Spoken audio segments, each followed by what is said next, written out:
샬롬 샬롬 샬롬 샬롬. 하나님 사랑합니다. 여러분 주 안에서 사랑합니다. 이제 최후의 심판 16장이죠. 일곱 대접 재앙이 나타납니다. 진노의 일곱 대접이죠. 1절에 요한계시록에는 일곱인, 일곱 나팔, 일곱 대접. 이제 마지막입니다. 일곱인은 말세징조, 일곱 나팔은 환란, 일곱 대접은 심판을 뜻합니다. 심판 후에는 다시 새하늘과 새 땅이 열리죠. 일곱 대접의 때 일어나는 일들이 계시록 16절에 첫째 대접 2절에 나타나죠. 우리 한번 2절 볼까요? 땅의 소돔에 짐승의 표를 받고 우상에게 경배하는 자들이 악하고 뭐가 일어나 독한 종기가 났다. 둘째 대접 3절이죠. 바다의 소돔에 바다가 곧 죽은 자의 피같이 되니 바다가 가운데 모든 생물이 죽었다. 셋째 대접은 강과 물 근원이 4절에서 7절이죠. 소돔의 강과 물이 피가 됩니다. 넷째 대접은 8절에서 9절인데 해의 소돔의 해가 권세를 받아 불로 사람들을 태워서 막 사람들이 다 죽죠. 다섯째 대접은 10절에서 11절입니다. 짐승의 왕자의 소돔이 아픈 것과 종기로 사람들이 너무나 아파서 혀를 깨물다. 혀를 깨물면 죽겠죠. 여섯째 대접은 12에서 16절 큰 강 유브라데의 소돔에 강물이 말라 왕들의 길이 예비되고 왕들은 아마겟돈으로 모였다. 일곱째 대접 마지막이죠. 17절에서 21절까지 공중의 소돔의 큰 성 바벨론이 멸망하는 역사가 일어납니다. 짐승의 표를 받은 사람과 그 우상에게 경배하는 자들에 대해서 계시록 13장 14절에서 18절에 기록된 대로 예수 믿는 성도들을 며칠든지 다 죽이는 42달 환란에 대해 주의 이름을 부인하는 자들을 뜻하고 있습니다. 그리고 짐승의 표를 받은 사람들과 우상에게 경배하는 자들은 새 더러운 영의 용의 입과 짐승의 입과 거짓 선지자 입에서 나온다고 그러죠. 13절에 이들은 모두 귀신의 영에 속해 있다고 14절에 증거하고 있습니다. 짐승의 입은 적그리스도를 상징합니다. 용의 입은 용을 잡으니 옛뱀, 마귀죠. 사탄을 의미합니다.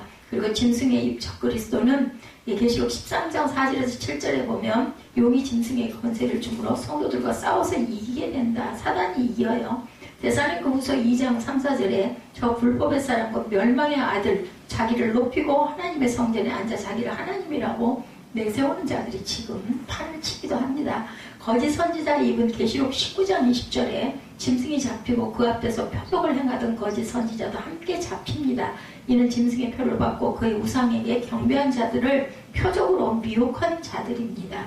그래서 큰 날에 있을 전쟁을 위하여 6장 14, 16장 14절이죠. 백마를 탄 자의 군대와 짐승과 거짓 선지자들의 군대가 간의 최후 전쟁. 무슨 전쟁? 아마겟돈 전쟁이다. 이렇게 이르죠. 이 전쟁에서 짐승과 거짓 선지자는 잡혀서 산채로 유황불못에 던져진다. 심판입니다. 그래서 계시록 19장 19절에서 21절에도 또 내가 봄에 그 짐승과 땅의 임금들과 그들의 군대들이 모여 그 말탄 자와 그의 군대와 더불어 전쟁을 일으키다가 짐승이 잡히고 그 앞에서 표적을 행하던 거짓 선지자도 함께 잡혔으니 이는 짐승의 표를 받고 그의 우상에게 경배하던 자들을 표적으로 미혹하던 자라. 이 둘이 산채로 유황불못에 던져진다. 마지막 심판은 이렇게 끝납니다.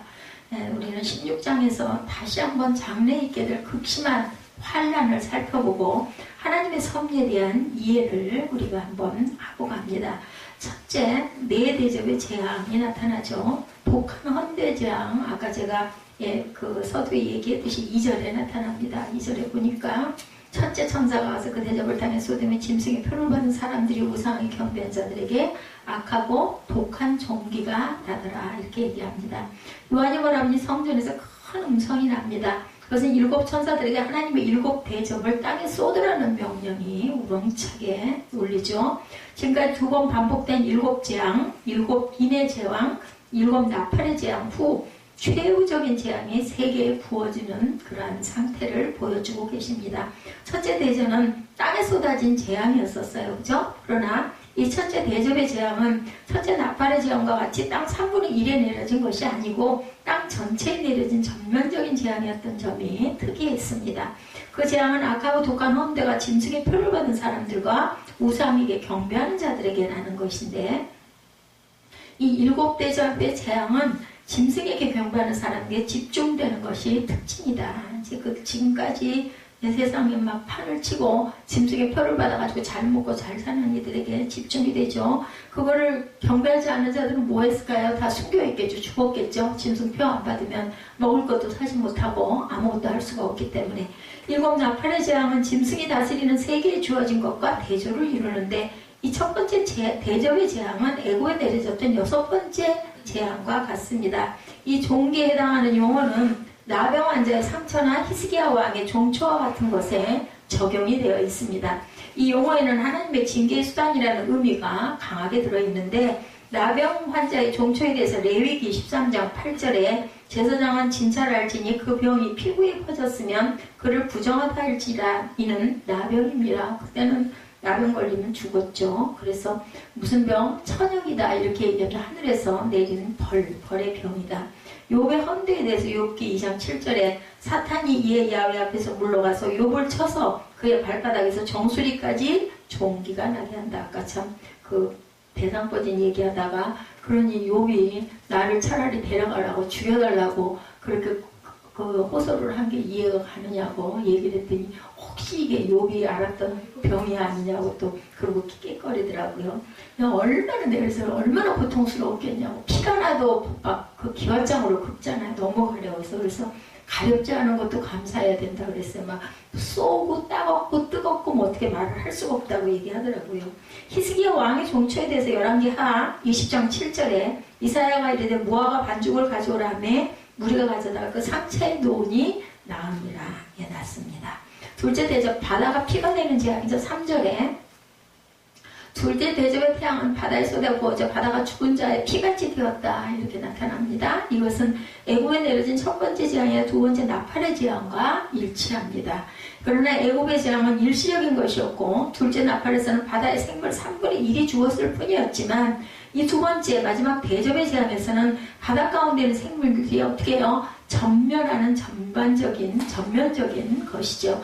이제 올 것이 왔어요. 땅에 이어 바다의 생물들도 종말을 고하게 되죠. 하나님의 인내의 시기는 이제는 끝났어요. 드디어 종국이 온 겁니다. 여기서 종국이 나와요. 종국. 예, 둘째 나팔의 재앙 계시록 8장 8, 9절에 나타납니다. 둘째 천사가 나팔을 부니 불붙는 큰 성과 같은 것이 바다에 던져짐에 바다의 3분의 1이 피가 됩니다. 그리고 계시록 8장 9절에 바다 가운데 생명 가진 피조물들의 3분의 1이 죽고 배들의 3분의 1이 깨지더라. 이런 일들이 일어나죠. 애굽을 향한 첫째 재앙이 출애굽기 7장 19절에 보면 야훼께서 모세에게 이르시되 아론에게 명령하기를 내 지팡이를 잡고 내 팔을 애굽의 물들과 강들과 운하와 목과 모든 호수에 내밀라 하라. 그것이 피가 되리니 애굽 온 땅과 나무 그릇과 돌 그릇 안에 모두 피가 있으리라. 이런 부분이 그때는 애굽에서 모세가 부르짖어서 얘기했을 때는 순간 그렇게 되고 괜찮아졌는데 마지막 때 이 대접 재앙은 결국은 그렇게 돼서 모든 게 다 멸망을 하는 거죠. 셋째 대접은 강과 물군원에 피가 되는 재앙이 4절에 나타나죠. 16장 4절 봅니다. 셋째 천사가 대접을 강과 물군원에 쏟음에 피가 되더라. 물론 지금은 모든 물이 피로 변해서 셋째 나팔의 재앙 때 물 3분의 1이 쑥이 된 것과는 다릅니다. 바다가 피같이 되고 바다의 생물들이 죽은 재앙보다 이 재앙은 살아있는 사람들에게 더욱 치명적인 재앙이 될 것이 분명한데 갈증은 배고픔보다 큰 고통입니다. 목마르면 사람이 죽을 것 같다고 그러죠. 못 견딘다고 합니다. 이때 물의 재앙을 오게 한 천사가 하는 말이 요한에게 들립니다. 그 말은 다음과 같았어요. 하나님이 심판이 우러우신 이유는 짐승들이 성도들과 선지자의 피를 흘렸으므로 그들의 피 흘린 자들의 피를 마신다. 얼마나 목이 마르면 피 흘린 자들의 피를 마셔요. 그것도 물이라고. 무섭죠. 이렇게 심판하신 하나님은 공의로우신 분이다. 예, 너무나 죄를 많이 지어서 그동안 수많은 선지자들을 보내고 예언을 했는데도 듣지 않았다라는 거예요. 듣지 않았을 뿐만 아니라 우상 숭배를 그렇게 지독하게 했죠. 셋째 나팔은 물들의 3분의 1이 쑥이 되게 한데 계시록 8장 11절에 이 별 이름은 쓴쑥이라 증거합니다. 물의 3분의 1이 쓴쑥이 되며 그 물이 쓴물이 되므로 그걸 먹으면 많은 사람이 죽더라. 출애굽할 때 그죠? 쓴물 먹고 막 복통나서 죽고 뒹굴고 했을 때 모세가 기도해서 그 나뭇가지를 그 쓴물에다 다 넣으니까 단물이 됐다라는 부분 아마 기억나실 겁니다. 바람을 주관하는 천사도 있습니다. 계시록 7장 1절에 이 일 후에 내가 네 천사가 땅 내 모퉁이에 선 것을 보니 땅의 사방에 바람을 붙잡아 바람으로 하여금 땅이나 바다이나 각종 나무에 불지 못하게 하더라. 우리 96장 10편 읽었잖아요. 땅과 하늘과 모든 것들을 지으신 하나님이 명령하면 안 되는 것들이 없죠. 이렇게 일어납니다. 우리는 정말 살았다 할 것도 숨을 쉬어도 숨 쉬었다 할 것도 없습니다.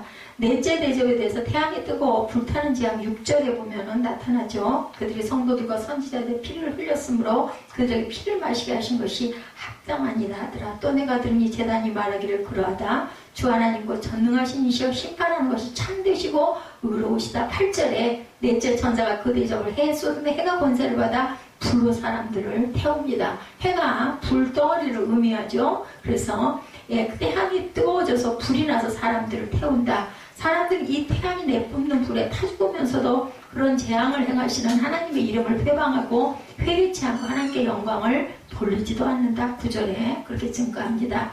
영광을 돌리지도 않더라. 하나님의 이름을 비방하고 회개도 아니하고 영광도 돌리지 않았다. 강팍한 심령을 가진 죄인들은 재앙을 당하면서도 재앙을 내리신 하나님의 존재를 깨닫지를 못합니다. 이것이야말로 비극이죠. 하나님의 택한 자들은 하나님의 내시는 보응의 때에 돌이켜 회개함으로 축복을 얻는데 택함 받지 못한 사람들은 뭐 할까요? 막 비방하고 고래고래 소리 지르고 그러면서 죽어가는 거죠. 무서운 아주 그 악한 모습의 상징이 나타납니다. 더 하나님을 원망하다 지옥불로 들어가고 맙니다. 지옥이 있다는 걸 알면 이럴 수 있을까 하는 생각이 제가 문득 듭니다. 성도들을 해와 열기로 핍박하던 무리에 대해서 계시록 7장 16절에 그들이 다시는 줄이지도 아니하며 목마르지도 아니하고 해나 아무 뜨거운 기운에 상하지도 아니하리라. 성도들을 일컬어 얘기합니다. 환난을 받고 회개해야 한다라는 거죠. 계시록 11장 13절입니다. 그때 큰 지진이 나서 성 10분의 1이 무너지고 지진에 죽은 사람이 7천이라. 그 남은 자들이 두려워야 영광의 하늘을 하나님께 돌리더라. 얼마나 무서울까요? 영광을 하늘의 하나님께 돌립니다. 하나님은 선하시옵니다 하고 얘기하죠. 여기 지금 7절에도 보면 내가 들으니 제단이 말하기를 그러하다. 주 하나님 곧 전능하신 이시여 심판하신 것이 참되시고 의로우시도다 하도다. 이렇게 고백을 하는 거죠. 마지막 세 대접의 재앙 마지막입니다. 다섯째 대접 짐승의 보좌에 내린 재앙에 대해서 10절에서 다섯째 천사가 대접을 짐승의 왕좌에 쏟으니 그 나라가 곧 어두워지며 사람들이 아파서 자기 혀를 깨물었다. 11절에 아픈 것과 좀비로 말미암아 하늘의 하나님을 비방하고 그들의 행위를 회개하지 아니하더라. 여기도 나타납니다. 이렇게 회개하지를 않죠. 결국 그들은 회개하지 않고 죽어갑니다. 아파서 혀를 깨물 지경이라도 그들은 회개할 수가 없었던 거죠. 짐승의 표를 받고 짐승의 하순이 되어서 성도들을 핍박하는 삶을 살았던 그들은 자신들의 근거지에 내린 하나님의 극렬한 진노의 재앙을 보고도 회개할 수도 없는 불행한 자들의 회개할래야 혀를 깨물었으니 회개가 되겠느냐는 거죠. 그래서도 회개를 못했을 것이다. 그들은 근본적으로 사단의 자녀들이었기 때문이다. 애굽 땅에 흑암이 있게 하죠. 출애굽기 14장 출애굽 때 10장 21절에 야훼께서 모세에게 이르시되 하늘을 향하여 내 손을 내밀어 너의 손을 내밀어 내 손을 내밀어 애굽 땅 위에 흑암이 있게 하라. 곧 더듬을 만한 흑암이리라. 더듬을 정도로 이렇게 어두운 흑암이 올 것이다. 그래 그렇게 했겠죠. 모세가. 황충의 재앙에 대해서 계시록 9장 2, 3절에 그가 무조갱을 여니 그 구멍에서 큰 화덕의 연기 같은 연기가 올라오매 해와 공기가 그 구멍의 연기로 말미암아 어두워졌다. 이렇게 증거되어 있습니다. 계시록에도. 또 연기 가운데로 땅이 올라오매 땅에 있는 전갈의 권세와 같은 권세를 받았다. 계시록 19장 3절입니다. 여섯째 대접에 대해서 마지막으로 나타납니다. 12절에 강물이 동방으로부터 예비되는 그런 말라버리는 그런 일이 일어나죠. 여섯째 천사가 대접을 큰 강이 우라데 쏟음에 강물이 말라서 동방에서는 왕들의 길이 열려요. 바다가 말라가지고 강이 말라가지고 그래서 길이 열리더라. 또 내가 보매 개구리 같은 새 더러운 영이 용의 입과 짐승의 입과 거짓 선지자의 입에서 나왔다라고 합니다. 그들은 귀신의 영이라 이적을 행하여 온 천하 왕들에게 가서 하나님 전능하신 이의 큰 날에 있을 전쟁을 위하여 그들을 모으더라. 그것이 바로 뭐다? 아마겟돈 무깃도 산이라는 뜻입니다. 아마겟돈은 아메겟돈이라는 곳에 왕들을 모읍니다. 역사상 수많은 전투가 치러졌던 이 격전장이었던 것과 연관해 최후의 결전이 벌어질 장소라는 의미로 아마겟돈이라는 곳이 등장을 합니다. 이것은 어떤 산? 무깃도 산입니다. 여기서 큰 전쟁이 예비되어 있고 주님께서는 도적같이 오실 것이니 누구든지 깨어 자기 옷을 지키고 발가벗고 다니지 아니하고 자기의 부끄러움을 보이지 말라고 권고를 합니다. 강물이 마르죠. 여호수아 3장 13절에도 온 땅의 주 야훼 궤를 맨 제사장들의 발바닥이 요단물을 밟고 멈추면 요단물 곧 위에서부터 흘러내리는 물이 끊어지고 한 곳에 쌓여 서리라. 그래서 지나가게 해주죠. 이런 일들이 일어났었습니다. 요단에서도. 귀신의 영은 짐승의 이적을 대행합니다. 계시록 13장 13절에 큰 이적을 행하되 심지어 사람들 앞에서 불이 하늘로부터 땅에 내려오게 했다 나타납니다. 전능하신 이의 큰 날이죠.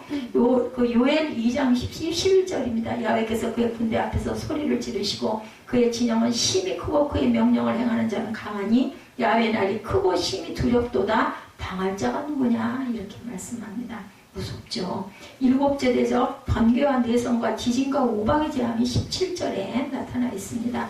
일곱째 천사가 그 대적을 공중의 마지막 천사의 대접이죠. 큰 음성이 성전에서 보좌로부터 나서 이르되 되었다 하시니 번개의 음성들과 우레소리가 있고 또 큰 지진이 있어 얼마나 큰지 사람이 땅에 있어 온 이래로 이같이 큰 지진이 없었더라. 큰 성이 세 갈래로 갈라지고 만국의 성들도 무너지니 큰 성 바벨론이 하나님 앞에 기업되신 바 되어 그의 맹렬한 진노의 포도주 잔을 받습니다. 결국 죽는 거죠. 각성도 없어지고 산악도 한데 없더라. 21절에 무게가 한 달란트나 되는 큰 우박이 하늘로부터 사람들에게 내림에 사람들이 그 우박의 재앙 때문에 하나님을 비방하니 그 재앙이 심히 크더라. 비방하면서 죽어갑니다. 그래서 마지막 때는 자연의 그러한 그 커다란 그 사건들로 인해서 땅을 멸한다라는 뜻을 갖고 있습니다.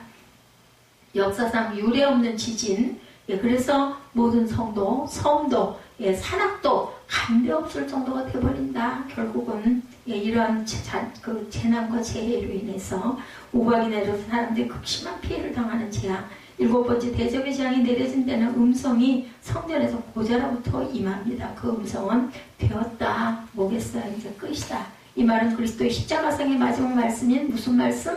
다 이루었다. 가상 7원의 마지막 말씀이죠. 같습니다. 후자가 구속 사업의 완성을 말하는 것이라면 전자는 인간 역사의 종국을 뜻합니다. 좀 다르죠.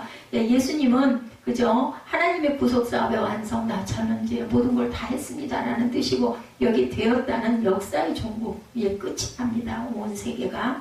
공중의 사단의 영역이 에베소서 2장 2절에 증거합니다. 그때 너희는 그 가운데서 행하여 이 세상 풍조를 따르고 공중의 권세 잡은 자를 따랐으니 지금 불순종의 아들들 가운데 역사하는 영이다 증거합니다. 마지막 날 체질이 뜨거운 불에 풀어지죠. 베드로후서 3장 10절입니다.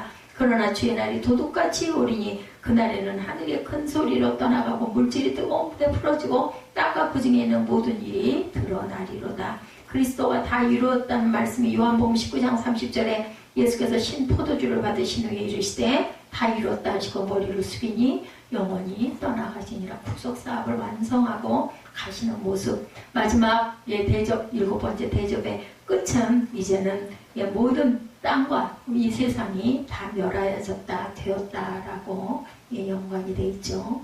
그래서 16장은 일곱 대접의 재앙, 하나님께서 인간에게 내리신 최후적인 재앙들의 모습을 보여주는 환상을 누가 봤어요? 사도 요한이 보고 기록한 내용입니다. 짐승을 경배하는 사람들에 대한 용서가 없는 극렬한 재앙은 하나님께서 우상 숭배를 얼마나 미워하시는 것을 보여주는데 그것이 무슨 짐승을 그것들을 우상으로 섬기고가 아니라 우리 마음 안에 있는 우리 세상에서의 그 우상들, 그것도 같은 우상입니다. 우리의 삶 속에서 하나님 외에 중요시하고 있는 우상들이 있는가 살펴보고 그 우상들을 제거할 수 있는 저 여러분들 혹시 그런 건 없는지 돌아봐야 되겠죠. 이제 일곱 대접 재앙이 시작된 모습을 보았습니다.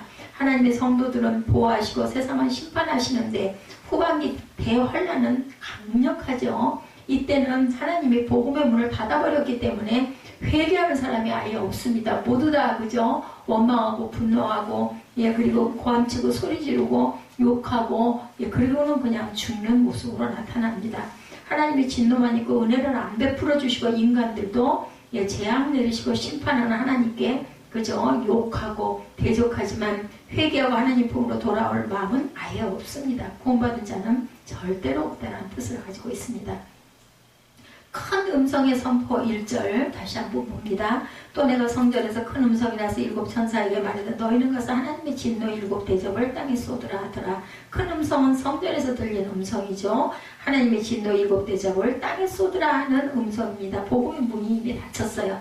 이 두 번째 2절에 첫째 천사가 쏟은 대접 재앙이죠. 첫째가 가서 대접을 땅에 쏟음에 악하고 독한 험대가 짐승의 표를 받은 사람들과 그 우상에게 경배하는 자들에게 나더라. 애굽의 열 재앙 중에 다섯 번째 악성 종기 재앙과 같았다. 11절에 보면 이스라엘 백성들 집에 이 재앙이 임하지를 않았습니다. 하나님의 백성들은 이렇게 면하고 넘어가죠. 말세에도 당연히 그렇다. 십자가 부요를 믿고 성령으로 거듭나고 원죄 사함을 받은 자는 이마에 성령으로 인쳐갔기 때문에 재앙은 패스오버하고 넘어갑니다. 그때의 상황은 누구와 같이 욥과 같다. 욥이 너무 고통스러워서 온몸에 재를 뿌리며 재에 들어누워 기와 조각으로 몸을 벅벅 긁죠. 이런 저주 받기 싫거든. 우리가 정말 온전하게 세상 살아있는 동안 얼마 안 되는 삶이에요. 사실은 하나님이 보시기에는 정말 눈 깜짝도 아닌 그런 시간이잖아요. 그런 동안 뭘 그렇게 아둥바둥 세상 것을 그렇게 잡으려고 주우려고 애를 쓸길 뭐겠느냐고요. 이게 이 계시록을 믿지 않는다 하더라도 예수를 안 믿는다 하더라도 그 얼마 안 되는 짧은 세월 동안 그렇게 아둥바둥 해가지고 결국은 우리 안에 더러운 것들을 가득 채우지만 어디로 가겠느냐고. 아예 그냥 아무것도 없는 깜깜한 암흑의 세계에다가 좋을 것도 없는 거고 아니면 뭔가 다음 세대가 있어가지고 우리가 거기 가가지고 그 고통스러운 모습으로 그렇게 하고 살았으니 쉼이 없이 평강이 없이 살았으니 그 영이 어떻게 생겼겠느냐고요. 예수를 전혀 안 믿는 사람이라 하더라도 우리가 생각을 해봐야 되겠죠. 두 번째 대접 재앙, 바닷 가운데 모든 생물이 다 죽는 재앙. 둘째 천사가 쏟은 둘째 재앙이죠. 3절에 둘째가 대접을 바다에 쏟음에 바다가 곧 죽은 자의 피같이 되니 바닷 가운데 모든 생물이 죽더라. 이런 현상이 부분적으로 벌써 일어나고 있어요. 그죠? 바다가 지금 썩어가고 있죠. 고기들이 죽어가고 있다고 합니다. 바닷물의 오염 척도의 녹조 현상이 이제는 적조 현상으로 바뀌었다고 합니다. 바다의 어장의 고기가 대한민국에서만 수억만 마리가 폐사하는 그런 사건들이 일어납니다. 바다 심해 깊은 곳에 사는 고기들은 살아있는데 바닷가에 오염물이 쏟아져 나오고 죽은 사람의 핏빛 같은 검붉은 적조 현상의 오염 때문에 바다 깊이까지 자꾸 이렇게 퍼져 들어간다고 그러죠. 어떤 TV에 보니까 우리나라의 민물과 바닷물이 만나는 바다 입구에 5km 정도 가면서 계속 거대한 고기들이 하늘 높이 뛰어오르니까 관광객은 유람선을 타고 가면서 막 너무 신나요. 돌고래 그 쇼를 보는 것처럼 그러면서 고기들을 손으로 잡기도 했다고 합니다. 이런 사건이 실제로 있어 TV에 나와서 취재진이 그 원인을 물으니까 물고기들이 좋아서 저렇게 펄펄 뛰는 게 아니고 물에 공기가 적어지니까 스트레스를 받아가지고 숨을 쉬려고 뛰어오르는 거예요. 그걸 또 사람들은 발광 그야말로 그죠? 무슨 발광한다고 그러죠? 그러니까 정말 불쌍한 건데 사람들은 또 그걸 또 통해서 막 물고기를 잡는 일들을 그렇게 하는 거죠. 그리고 바닷물이 죽고 고기들은 죽어서 바닷물이 어떻게 되겠어요? 썩고 막 이렇게 이런 일이 일어나겠죠. 그리고 바닷물이 뜨거워지는 현상도 일어나죠. 둘째 대접 재앙은 바다에 쏟아진대. 그 내용은 바다가 피같이 되고 바다 생물이 다 죽어버립니다. 그래서 둘째 제방 나팔의 완결편 계시록 8장 8, 9절에도 나타나 있죠. 이런 후반기 대환란의 둘째 대접 재앙 때 바다가 이런 재앙을 받는다라고 성경에 나타나 있어요. 이게 사도 요한이 이거 환상 볼 때가 벌써 몇 천 년 전이에요. 근데 마지막 때 이런다는데 우리는 지금 그 천년의 그 시대에 지금 와 있는 거죠. 지금은 10에서 30% 사이에 죽어가고 있는데 그때는 7, 80% 바다가 다 죽어져가고 썩은 냄새가 진동하다는 거죠. 그땐 고기의 3분의 1이 죽고 살아있는 고기들도 그죠? 이제는 죽어가는 거죠. 그런 고기 잡아먹으면 몸에 비브리오 폐혈증이 일어난다고 합니다. 이게 물고기 먹는 것도 조심해야 됩니다. 셋째, 그때는 아마 이제 뭐 고기 못 먹겠죠. 이런 상태가 더 심해지면. 지금은 그나마 뭐 다 잡아먹기도 하고 하지만 앞으로 그러고도 남을 것 같아요. 제가 지금도 말씀 증거하고 전하면서 느끼는 것은 세 번째 그 대적 재앙이죠. 강과 물구름에 쏟아진 재앙. 4절에서 7절이죠. 4절 셋째 천사가 쏟은 셋째 재앙이죠. 셋째가 그 대적을 강과 물구름에 쏟음에 뭐가 됐어요? 피가 되더라. 바다가 오염되고 강물과 샘물들이 피빛으로 오염되는 건 당연합니다. 셋째 대적 재앙은 강과 물구름, 물샘에 쏟아집니다. 셋째 나팔 재앙이 완결편이죠. 예, 계시록 8장 10절에서 11절에도 증거되어 있습니다. 왜 강들과 식수가 피가 되는가? 세상의 순교자의 피를 너무 많이 흘렸기 때문에 피를 마시게 하는 것. 예, 그래서 합당하다라는 얘기를 6절에 하고 있어요. 보면은 성도들과 선지자의 피를 흘렸으므로 그들에게 피를 마시게 하는 것은 합당하다 하더라. 이렇게 얘기합니다. 얼마나 많은 사람이 하나님을 증거하다가 죽었으면 그걸 너희들이 거꾸로 마셔야 된다라는 거죠. 내가 들으니 물을 차지한 천사가 전에도 계셨고 지금도 계신 거룩하신 이여 이렇게 심판하시니 의로우시도다. 오히려 이렇게 얘기합니다. 정당하고 공의로우신 심판. 왜 의로우시고 공의로우신 심판이냐가 6절이죠. 성도들과 선지자의 피를 많이 흘렸으므로 그들에게 피를 마시게 하는 것이 합당하다. 이게 이유다. 지구촌 곳곳에서 이슬람권 국가들과 북한에서 예수 믿으면 공공의 적으로 간주하고 죽인다고 해요. 무자비하게 짐승 취급을 하면 죽입니다. 그것을 되갚아주는 사건. 그러니까 하나님께서는 분명히 공의로 심판을 하시는 분이라는 거. 우리의 삶 속에도 이렇게 대단한 무슨 그런 인류적인 게 아니라도 우리 개개인의 삶 속에서도 잘 된 것 같지만 악인들이 나중에 그 죽어갈 때 그 모습을 보면 정말로 무섭습니다.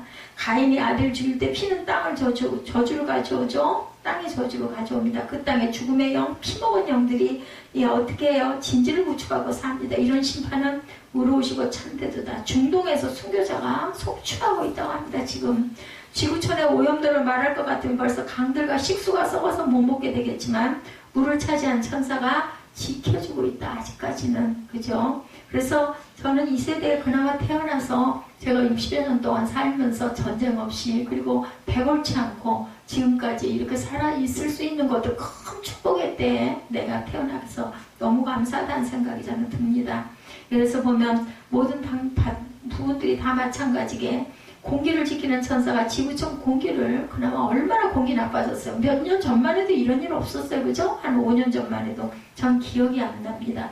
바람을 지키는 천사, 바다를 지키는 천사들이 일을 하고 있다는 거예요. 근데 그 사역이 멈춰져 버리면 지구는 이제는 멸망으로 치달을 수밖에 없다. 전에도 계셨고 지금도 계신 주님, 이런 심판이 의로우시도다 라고밖에 할 수가 없을 만큼 이미 11장 17절에서 재림하셨기 때문에 전에도 계시고 지금도 계신 주님이다. 이미 재림해서 와 계시다라는 거죠. 장차 오실 예수입니다. 주가 재림하시기 전에는 항상 전에도 계시고 지금도 계시고 장차 오실 이와 전능하신 자라고 주님을 우리가 칭했습니다. 계시록 1장 4절과 8절과 4장 8절에 보면 그리고 11장 17절부터 장차 오실 리가 없어요. 왜냐하면 이미 와 계시기 때문이다. 계시록 1장 4절 봅니다. 요한은 아시아에 있는 7 교회에 편지하노니 이제도 계시고 전에도 계셨고 장차 오실 계시며 그의 보좌 앞에 있는 7영과 주 하나님이 이르시되 나는 알파와 오메가라. 이제도 있고 전에도 있었고 장차 올 자요 전능한 자라 하더라 했는데 7절에 제단의 화답도 내가 들으니 제단이 말하기를 그러하다. 주 하나님 곧 전능하신 이시여 심판하는 것이 참되시고 의로우시도다 하더라. 내가 들으니 제단이 말하기를 의롭다고 말씀하죠. 제단은 계시록 6장 9절에서 11절에 다섯째 인대실 때 무슨 일이 일어났어요? 순교자들이 속출해서 그들의 영이 제단 아래 있어 이렇게 그런 일들이 일어났기 때문에 그들의 영혼이 천국에 있는 분향단 아래서 기도하고 있답니다. 그 기도의 응답. 그러니 하나님의 심판이 합당하다라고 그들이 얘기한다는 거예요. 네 번째 대적 재앙이죠. 해에 쏟아진 재앙 8, 9절에 해가 권세를 받아 불같이 뜨거운 재앙이 일어납니다. 그러니까 땅이 엄청나게 뜨겁겠죠. 근데 길에 나와다니지도 못해요. 벌써 우리 모습들 보면은 그전에는 뭐 공기를 쐬야 되고 햇빛도 적당히 쐬야 되고 하는데 지금은 이제 암 걸린다고 절대로 얼굴을 드러내놓고 못 다닐 정도로, 게다가 뭐 공기 때문에 뭐 걸어 다닐 수나 있어요. 제가 집에 갔다 오다 보면은 지금도 아직도 장릉산에 올라갔다 내려오는 지금도 산책하시는 분들이 그걸 이렇게 지나가잖아요. 보면서 그런 염려를 해요. 지금 이 산 괜찮을까? 그분들은 게 습관이니까 열심히 다니는데 이제는 실내 체육밖에는 못하겠구나 하는 생각이 듭니다. 네 번째 대접, 이제 해 쏟아지죠. 8, 9절에 해가 권세를 받아 불같이 뜨거운 재앙이 일어납니다. 넷째가 그 대접을 해에 쏟음에 해가 권세를 받아 불로 사람들을 이제 태웁니다. 더워서 다닐 수 없고 화상이 있는 거죠. 하나님의 해와 지구와 약간만 가까워지게 해버리면 진짜 끝이에요. 끝. 그래서 뭐 무슨 얘기 있어요? 그 뭐 후라이를 하면 우리 한 뜨거운 날 보면은 뭐 계란이 뭐 그 바위 위에다가 놔두면 뭐 계란이 익는다 이런 말이 있는데 사람인들 온전하겠느냐고, 거기서 더 많이 뜨거워지면. 그래서 태양은 가스층이 되어 있으므로 그 속에서 가스층들이 서로 충돌하고 화약고의 기름부터 태양 열기가 이렇게 뜨거워진다. 그래서 열사병으로 폭폭 사람이 쓰러져 죽는다라는 거죠. 그때가 된다는 거. 9절 사람들이 크게 태워진지라. 그게 이거를 누군가가 오늘날 누군가 이런 걸 썼다면 뭐 당연하지, 맞아 끄덕끄덕 할 건데, 이게 몇천 년 전에 성경에 계시록 기록된 내용이 지금 가까이 느껴지잖아요. 우리가 보면서 그래, 지금도 그런 부분이 많아. 이렇게까지는 아니지만 그런 징조가 나타나. 이게 이 예언이 보니까 구약은 전부 다 그 예언자들이 전부 이스라엘이 망할 것이다, 어떻게 망할 것이고, 고레스가 이제 에스라서로 들어갔어요. 지금 그 끝나고 역대하가 끝나고 에스라에 보니까 그런 내용들이 나오더라고요. 예, 전부 다 그 전에 이사야가 얘기했던 고레스 왕이 이제 감동을 입어서 이스라엘을 해방시켜 줄 것이다라는 것을 이미 알고 있었다라는 것들이 드러나요. 왜냐하면 지금 우리는 그게 맞거든요. 성경에 나타나는. 그때는 몰랐겠죠. 이런 일들이 다 똑같이 일어났다라는 거예요. 사람들이 크게 태워집니다. 이 재앙들을 행하신 권세를 가지신 하나님의 이름을 비방하고 회개하지 않고 주께 영광을 돌리지 아니하더라. 구원될 사람이 하나도 없기 때문에 그 무서운 그런 재앙을 받으면서도 이를 득득 깔면서 저주하면서 결국은 죽어간다. 대접 재앙 때는 회개를 안 합니다. 복음을 전하는 복음을 전할 때가 이제는 아니, 끝났으니까. 이런 말씀이 성경에 예언이 되어 있어요. 계시록 11장 13절에 보면 그때 큰 지진이 나서 성 10분의 1이 무너지고 지진에 죽은 사람이 7천이라. 그 남은 자들이 두려워하여 영광을 하나님께 돌리더라. 고레스 왕 때 살아있는 그 선지자들이 있어요. 그래서 고레스 왕에 가서 그 얘기를 전하는 내용이 나타나더라고요. 하나님께서 벌써 몇천 년 전에 이런 이야기를 했습니다. 고레스 왕이시여 그렇게 하셔야 됩니다. 이렇게 얘기하는 부분이 나타나 있더라고요. 성경에 보니까 이 말씀을 염두에 두고. 그래서 그 고레스 왕이 그거 하나님을 안 믿는 이방 민족이잖아요. 고레스 왕이 무슨 하나님을 믿었겠어요. 근데 정말 조그마한 나라가 나중에는 세계를 제패하게 되고, 그래서 고레스 왕이 그걸 알고 하늘의 하나님은, 이스라엘의 하나님은 살아계신 하나님이다. 그리고 너희들 빨리 예루살렘으로 가라. 그리고 뺏어왔던 모든 것들 다 돌려줘라. 성전에 창고에서 가져왔던 것들. 그리고 백성들에게도 돌아가는 그 이스라엘 백성들에게 은금을 주어서 보내라. 그래서 백성들이 다 그걸 줘서 보냈다라는 부분이 에스라서에 나타나 있더라고요. 정말 신기하지 않아요? 이런 거 부분들 보면은.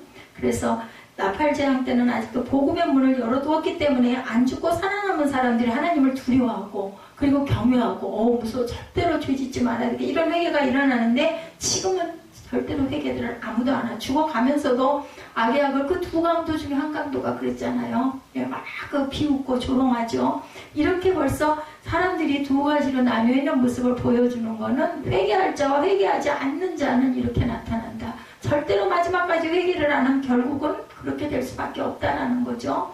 마음이 강박해지고 폐역하고 완악하고 하나님을 더욱 비난하고 그리고 정말 욕하고 달겨듭니다. 아니 기를 쓰는 거죠. 죽을 때 뭔 짓을 못하겠냐 하면서 그 감을 떨다 죽는 거죠. 영원히 죽을 수도 없는 그 사람들은 영원히 살아있어요. 어떻게 끝나지도 않는 그 지옥 속에서 그게 어떻게 하고 살겠는지. 저는 어렸을 때 이런 부분이 너무나 무서웠어요.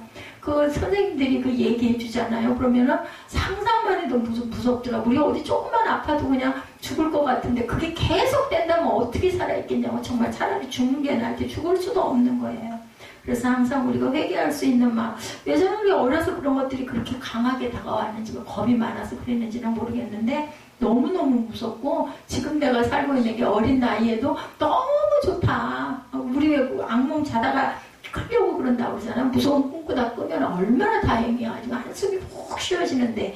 아니, 저는 그 생각이 나요. 꿈에 그런 꿈을 꾸다 깨도 막 너무너무 그냥 가슴이 어우 다행이야, 꿈이야 하는데, 세상에 우리가 절대로 죽지도 않고 그런 그 뜨거운 그 고통을 받는다면 정말 어떻게 하겠느냐, 그런 생각은 너무 무섭더라고요. 창세기 6장 5절에서 8절에 노아는 야훼께 은혜를 입었다라고 합니다. 예, 우리 말세가 가까울수록 항상 이런 은혜를 입어야 됩니다. 다니엘이 고레스 왕 앞에, 다니엘이 그때 살아서 그때도 총무가 돼가지고 총리가 돼갖고 있을 때였어요. 그래서 고레스 왕에게 나아가서 이야기를 해요. 하나님이 그전에도 벌써 수십 년 전에도 이런 말씀이 있으셨으니까 당신께서는 회개하고 이스라엘 백성들을 돌려보내야 됩니다. 그냥 바로 돌려보내는 역사가 일어났던 부분이 제가 다니엘이 옳은 생각이 안 났어요. 예, 부절에 재앙받는 자들의 태도는 사람들이 크게 태움에 태워진지라 이 재앙을 행하는 권세를 가지신 하나님의 이름을 회방하며 회개하여 영광을 주께 돌리지 아니하더라고. 이럴 수가 있냐고. 나 같으면 무서워서라도 막 아이고 잘못했습니다 할 거 아니에요. 또 잘못을 할지언정 무서우니까 숨도 못 쉴 것 같은데 그 사람들은 다른 거예요. 예, 절대로 회개하거나 구원받지 못할 자들 하나님은 아시죠. 예, 그런 자가 분명히 마지막 때 있을 거예요. 그래도 끝까지 건지려고 우리들에게 사명을 주시고 자꾸 전하라고 그러고 그저 전도에서 한 명이라도 악한 자 하나라도 구원하시려고 기다리시는 하나님이시다. 재앙받는 자들 끝은 꼭 있잖아요. 어디에나 언제일지는 모르지만 그죠? 오히려 하나님 이를 회방하고 회개하지 않는 모습이 나타나 있죠. 말세를 사랑하는 우리들은 정말로 천국에서 상급받도록 뭘 더 바라겠어요. 예, 살아가면서 우리 한 해 한 해 가는 건 똑같이 가는 건데 이런 마음을 갖고 가야 되겠다. 이 다니엘 5장 22, 3절에도 나타나 있어요. 다섯째 대접재앙 짐승의 보좌에 쏟아진 재앙이죠. 10절에서 11절에 다섯째가 그 대접을 짐승의 보좌에 쏟으니 그 나라 곧 어두워지며 사람들이 아파서 자기 혀를 깨물었다. 아까 제가 정리해서 보내드린 게 오랜만에 디럭스 바이블을 잘 깔아줘가지고 그 주석을 이용해서 말씀을 드린 거고, 이 부분은 제가 설교 말씀을 붙들고 말씀을 드려서 2번인데 잘 보시기 바랍니다. 적그리스도 국가가 그 수도에 쏟아지죠. 계시록 9장이죠. 그래도 저가 무조갱을 여니 그 구멍에서 큰 풀무의 연기 같은 연기가 올라오매 해와 공기가 그 구멍의 연기로 인하여 어두워졌다. 이렇게 나타납니다. 지구촌 중에 가장 하나님의 이름을 많이 회방하고 사단이 보좌를 둘만의 나라로 귀신 숭배와 우상 숭배를 많이 한 나라에 쏟아질 것이다. 11절에 행위를 회개하지 않고 하나님을 회방하는 무리들이 나타나죠. 아픈 것과 종기로 인하여 하늘의 하나님을 회방하고 저희 행위를 회개치 아니하더라. 이렇게 증거합니다. 이제 은혜의 때가 아니기 때문에, 진노의 때이기 때문에 사람들의 마음이 더욱더 폐역하고 완악하여지고 하나님을 비방합니다. 눈을 부릅뜨고 죽어가면서도 절대 회개하지 않는 악한 모습이죠. 무섭죠. 여섯째 대접재앙, 큰 강 유브라데에 쏟아진 재앙. 12절에서 16절이죠. 12절에 또 여섯째 천사가 그 대접을 큰 강 유브라데에 쏟음에 강물이 말라 동방에서 오는 왕들의 길이 예비되었다. 13절에 또 내가 보매 개구리 같은 새 더러운 용의 입과 짐승의 입과 거짓 선지자의 입에서 나오니 그들은 귀신의 영이라. 이적을 행하여 온 천하 왕들에게 가서 하나님 전능하신 이의 큰 나라에 있을 전쟁을 위하여 그들을 모으더라. 예, 말마다 귀신에게 사로잡힐 말도 이게 귀신에 사로잡힐 만한 말이죠. 여섯 번째 대접재앙은 유브라데 강의 쏟음에 유브라데 강물이 말라 동방에서 왕들의 길을 예비해서 온 천하 임금들이 재림 주님과 재림 성도들을 대적하여 싸우려고 아마겟돈이라는 곳에 모입니다. 이 대접재앙은 짐승 바빌론을 멸망시키기 위한 7째 대접의 예비적인 재앙이다. 그래서 보면 열국의 임금들을 모으는 이 개구리 같은 귀신의 영 모으는 곳 아마겟돈 결전의 날입니다. 하나님 곧 전능하신 이의 큰 날이다. 모으기만 하지 결코 아마겟돈 세계 3차 전쟁은 아직 안 일어났어요. 12절에 여섯째 대접장이 유브라데 강에 쏟아지죠. 여섯째가 대접을 큰 강 유브라데에 쏟음에, 큰 강 유브라데는 메소포타미아 서쪽 지역을 가리키는 강이에요. 길이가 180마일이고 상류는 아르메니아에서 출발해서 하류는 티그리스 강과 합류하여 이것이 로마 제국의 동쪽 경계를 이루는 지점이라고 합니다. 구약 성경에는 이 강이 이스라엘의 국경으로 나타나 있어요. 창세기 15장 18절에, 신명기 1장 7절에, 여호수아 1장 4절에, 사무엘하 8장 3절에, 창세기 15장 18절을 제가 발췌했습니다. 그날에 야훼께서 아브라함과 더불어 언약을 세워 이르시되 내가 이 땅을 애국 강에서부터 그 큰 강 유브라데까지 네 자손에게 주겠다 말씀을 하셨어요. 강물이 말라서 동방에 오선 왕들의 길이 예비되었어요. 그죠? 이사야 41장 2절에 죽으러 모여드는 군대들이에요. 짐승들에게는 지구촌 최고의 잔칫날인 거죠. 13절에 개구리 같은 새 더러운 영 나타나 있죠. 개구리 같은 새 더러운 영이라는 것은, 개구리는 헬라어로 아카다르마타라고 합니다. 불결한 뜻을 갖고 있습니다. 개구리 아카다르타. 신약 성경의 마귀를 더러운 귀신으로 표현할 때 자주 사용되는 그런 단어이기도 합니다. 개구리는 페르시아 종교인 조로아스터교에서는 개구리는 아리만이라고 불러졌는데 부정적으로 평가되어서 재앙을 가져오는 자인 동시에 흑암 권세의 대의자로 빛의 사제인 오리무드와 싸우는 존재로 개구리를 생각을 했다고 하죠. 이 개구리 같은 더러운 새 영이 용의 입과 짐승의 입과 거짓 선자의 입으로 토해놓은 것을 볼 때 세상에 존재하는 모든 악의 영들의 연합체다. 그래서 개굴 외우 개구리는 진조를 빨리 알아차리는 그러한 자들이다라는 거죠. 용은 머리를 7개 지닌 사단을 가리킵니다. 계시록 12장 3절에 하늘에 또 다른 이적이 보이니 보라 한 큰 붉은 용이 있어 머리가 7이요 뿔이 10이라 그 여러 머리에 7 면류관이 있는데 큰 용이 내어 쫓기니 옛뱀 곧 마귀라고도 하고 사단이라고도 하는 온 천하를 꿰는 자라. 땅으로 내어 쫓기니 그의 사자들도 저와 함께 내어 쫓기리라. 짐승은 13장 1절에서 10절에 등장하는 바다에서 올라온 짐승을 나타내고, 거짓 선지자는 13장 11절에서 17절에 언급하는 땅에서 나온 짐승, 그러니까 바다에서 땅에서 다 나오죠. 14절에 귀신의 영에 세상 임금들의 유혹이 나타납니다. 귀신의 영이라 이적을 향하여 온 천하 임금들에게 가서 하나님 곧 전능하신 이의 큰 날의 전쟁을 위하여 그들을 모았다. 디모데전서 4장 1절입니다. 미혹해하는 영이여 결론적으로 이 전쟁은 창세전에 세우신 하나님의 세상 멸망의 경륜에 의해 일어난 전쟁이다. 그날이 전능하신 이의 큰 날이다. 신약에 이렇게 증거되어 있어요. 디모데전서 누가 썼어요? 바울이 썼죠. 15절에 깨어있어 자기 흰옷을 지키라고 하죠. 내가 도적같이 어리니 누구든지 깨어 자기 옷을 지켜 벌거벗고 다니지 아니하며 자기 부끄러움을 보이지 아니하는 자가 복이 있도다 합니다. 성도 중에 사대교회는 라오데의 교회처럼 흰옷 입은 자는 자기 부끄러운 수치를 가립니다. 참 믿음이 없는 자, 신앙에 잠자는 자나 신앙생활 제대로 못하는 자는 벌거벗은 수치를 드러낸 자들이다. 행위의 수치를 드러낸 거죠. 그런 자들이 점점 갈수록 늘어납니다. 흰옷 입은 신앙생활을 해야 되겠다. 깨끗한 마음과, 그래서 제가 흰옷을 줄게 합니다. 내면은 깨끗하지도 못하면서도 왠지 그렇게 흰색이 그렇게 몇 년 전부터 그렇게 좋더라고요. 계시록 13장 15절에서 18절에 우리는 말세 성도로서 자기의 부끄러운 수치를 드러내는 성도가 아니라 주님께 인정받는 성도들이 되어야 되겠죠. 자기의 부끄러움을 보이지 않은 자가 복이 있도다라고 합니다. 더러운 신앙생활로 복 없는 신앙생활을 절대 하지 말고 거룩한 신앙생활, 복 있는 신앙생활을 해야 되겠죠. 하나님이 보여주신 나의 아들과 딸의 환상, 16절에 아마겟돈으로 모이는 왕들, 새 영이 히브리음으로 아마겟돈이라는 곳으로 왕들을 모으더라. 말세 더러운 개구리 같은 새 영에 이끌려 아마겟돈으로 절대로 우리는 끌려가서는 안 되겠죠.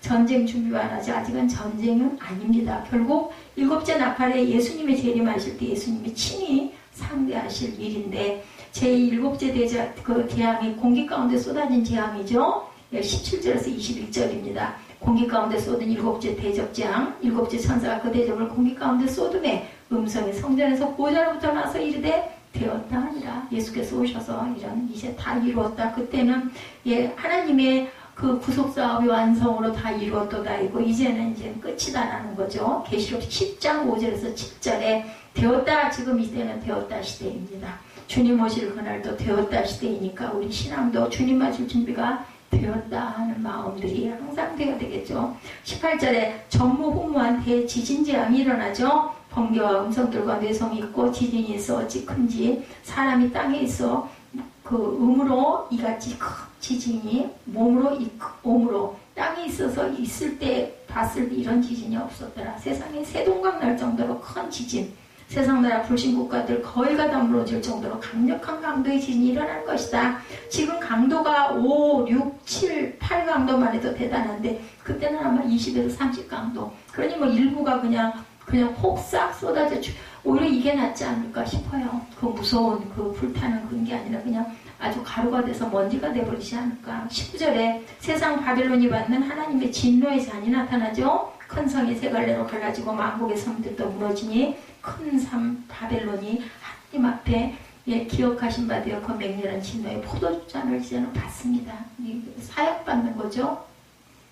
만국이 무너지는 최고의 그 지진재앙, 이것이 하나님의 마지막 진노의 포도주잔인데 계시록 17장 1절에서 다음 장에도 나타납니다. 음행의 포도주에 취했으니 하나님의 진노의 포도주잔을 받는 것은 당연하다. 나쁜 짓들, 하지 않아야 될 짓들을 했기 때문에 이것이 지구에 있는 그 사람들이 받을 진노의 심판의 상급입니다. 20절에 심판으로 없어진 지구입니다. 각 성도 없어지고 사람도 간데없더라. 뭐 땅도 하늘도 그냥 아무것도 없어지는 무의 상태. 하나님께서 태초에 그 천지를 창조하시니라 하였을 때 그런 지점들이 돼버린다. 바닷 가운데 있는 나라들이 섬들이고 높은 산악도 무너져 내린다.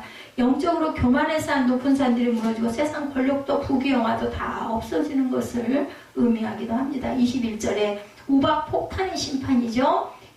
그 중수가 한 달란트나 되는 큰 우박이 하늘로부터 하늘에서 사람에게 내리며 사람들이 그 박제로 인하여 하나님을 빼방하니 그 재앙이 심히 큽니다. 이제 마지막 대적 그 재앙이죠. 머리덩어리만한 다리덩어리만한 우박이 쏟아집니다. 큰 지진, 큰 우박 재앙. 이러기 전에 우리는 정말 모두 다 휴거해서 이때는 우리 믿는 성도들은 모두 다 흰옷 입고 하늘로 휴거한 다음에 일어나는 일들이에요. 하나님을 비방하고 입을 힐쭉거리며 하나님을 욕하고 이런 자들만 남아있습니다. 심판받으면서 하나님을 비방하는 자들 절대로 구원이 없기 때문에 그날을 늘 기다리며 내 등불 밝게 켰다가 주께서 오실 때 내 영혼이 들어가겠네. 주 예수 배울 때 그 이름 찬송하겠네. 내 주 예수 배울 때 그 이름 찬송하겠네. 찬양했죠. 하나님을 우리가 두렵고 떨림으로 경외함으로 정말로 온전하게 계시록을 다 이해하지 못한다 하더라도 내용만 읽어봐도 무시무시한 일들이 종래에는 일어날 건데 제 생각에는 물론 이제 성경 말씀하고 조금 다르긴 하지만 저와 여러분은 이 시대까지는 아니라고 생각을 합니다. 제가 생각하기에는 어찌됐든 마지막에 죽었던 자들도 더 살아 일어나죠. 제가 땅속에 묻히든 아니면은 낙골당에 있든 가루가 돼서 뼈가 가루가 돼 있든 간에 성경에는 죽었던 자들도 먼저 다 일어나고 그죠? 살고 있는 자들 속에서 들려서 올라가기도 하고 그리고 마지막으로 그 심판 때는 죽었던 자들이 일어나면은 휴거돼서 일어나는 사람들만 있겠습니까? 또 한 번의 죽음을 당하는 자들도 얼마나 많을까? 땅에 묻혔지만 그들은 죽은 자가 아니라 정말 이제는 정말로 무적행에 들어가서 절대로 정말 살 수도 없고 죽을 수 없는 상태에 그 무시무시한 지옥불이 있다는 것을 우리가 생각을 하면서 정말 잘못된 부분들을 하나씩이라도 바로잡고 깨닫고 말씀과 찬양으로 우리가 무장하는 저와 여러분 되시기를 주님의 이름으로 축복합니다. 그러니까